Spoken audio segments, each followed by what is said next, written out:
ഏവർക്കും ജിഷ ലേണിങ്ങിലേക്ക് സ്വാഗതം. ഇന്ന് നമ്മൾ 7ാം ക്ലാസ്സിലെ മലയാളം എന്നുമീ യാത്ര എന്ന പാഠഭാഗത്തെ മുഴുവൻ പ്രവർത്തനങ്ങളുമാണ് നോക്കാം. ONV കുറുപ്പ് 1931 2016 സിനിമാ പാട്ടുകളിലൂടെയും കവിതകളിലൂടെയും മനുഷ്യസ്നേഹത്തിൻ്റെയും പ്രകൃതി സ്നേഹത്തിൻ്റെയും സന്ദേശം പകർന്ന കവി. 1931 മെയ് 27 ജനിച്ചു. പരമേശ്വരൻ എന്നായിരുന്നു ആദ്യ പേര്. അപ്പു എന്ന ഓമന പേരും. സ്കൂളിൽ ചേർത്തിയപ്പോൾ മുത്തച്ഛൻ വേലുക്കുറുപ്പിൻ്റെ പേരും കൂട്ടിച്ചേർത്ത് അപ്പോൾ ഒറ്റപ്ലാക്കൽ നീലകണ്ഠൻ വേലുക്കുറുപ്പ് എന്നായി പേര്. ഈ പേര് ചുരുക്കിയാണ് ONV കുറുപ്പായത്.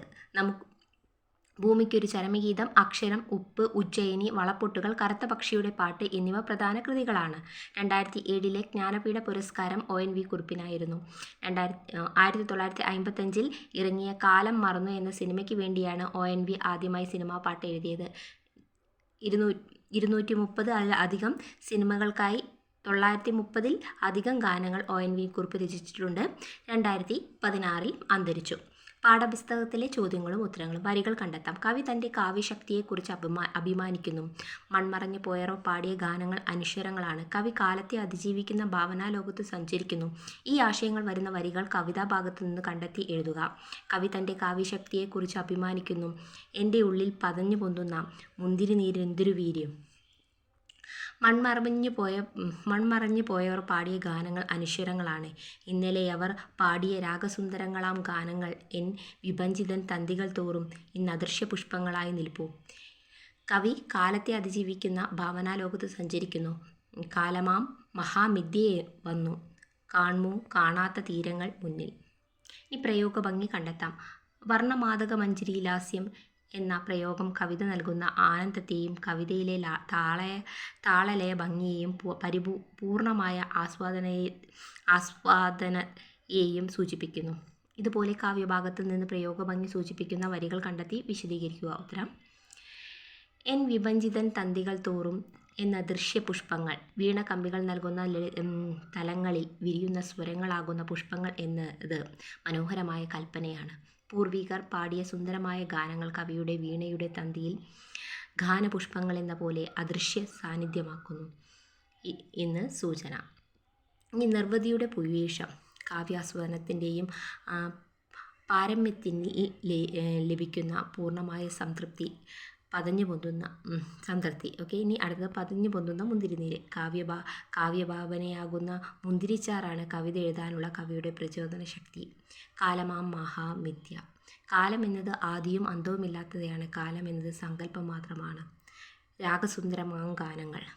അടുത്തത് ആനന്ദത്തിൽ ലയിക്കുന്ന മനോഹരമായ ഗാനങ്ങൾ.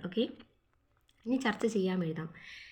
എൻ്റെ ഉള്ളിൽ പതഞ്ഞു പൊന്നുന്ന മുന്തിരിനീരെന്തൊരു വീര്യം. ഈ വരികളിലൂടെ കവിതാ രചനയെക്കുറിച്ച് എന്തെല്ലാം സൂചനകളാണ് കവി നൽകുന്നത്? ചർച്ച ചെയ്ത് കുറിപ്പെഴുതുക. ഉത്തരം: കവിയുടെ ഉള്ളിൽ പതഞ്ഞു പൊന്നുന്ന കാവ്യഭാവനയാണ് മുന്തിരിനീര്. ഈ മുന്തിരിച്ചാറാണ് കവിത എഴുതാനുള്ള പ്രചോദന ശക്തി. മുന്തിരിനീര് ലഹരിയുണ്ട്, കവിതയ്ക്കും ലഹരിയുണ്ട്. കാവ്യലോകത്ത് നീന്തി തുടിക്കുന്ന ഒരാൾക്കുണ്ടാകുന്ന അവാച്യമായ അനുഭൂതി തന്നെയാണ് ഈ ലഹരി. നല്ല അർത്ഥങ്ങളും ദർശനങ്ങളും ഉൾക്കൊള്ളുന്ന കവിതകൾ വായനക്കാരിലും ലഹരി ഉണർത്തുന്നു.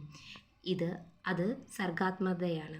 കവിയുടെ മനസ്സിൽ ബുദ്ധിയിൽ രൂപം കൊള്ളുന്ന കവിത നന്മയുടെ പ്രകാശവും ലഹരിയും പടർത്തുന്നു എന്ന് സൂചന.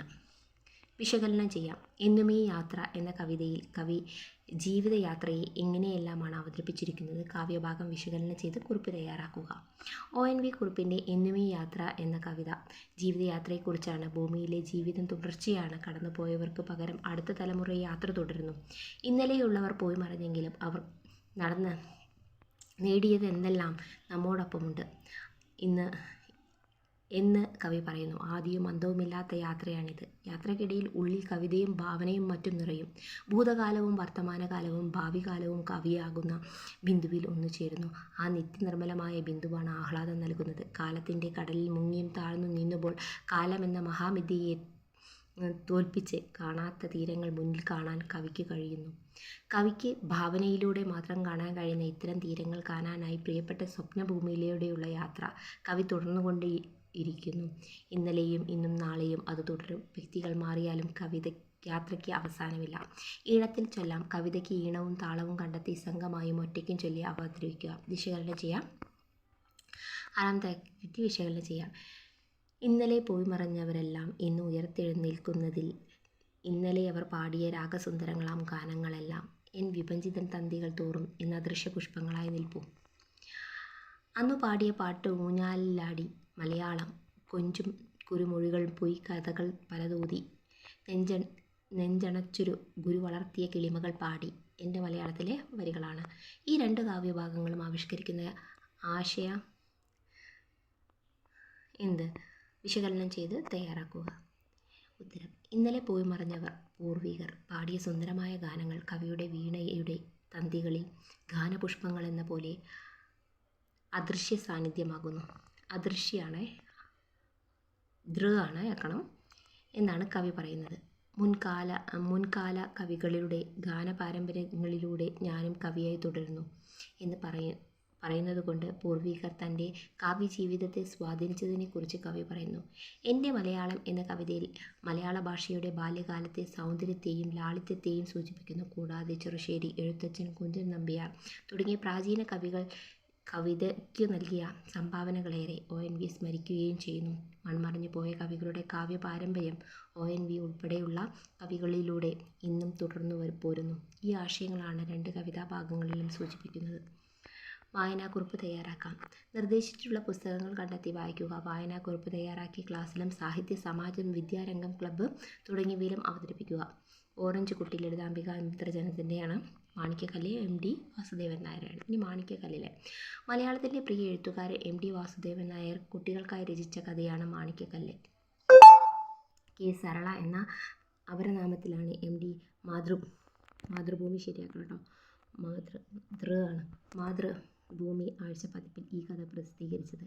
യക്ഷിക്കഥ എന്ന ഗണത്തിൽ ഉൾപ്പെടുന്ന കഥയാണ് മാണിക്യക്കല്ല്.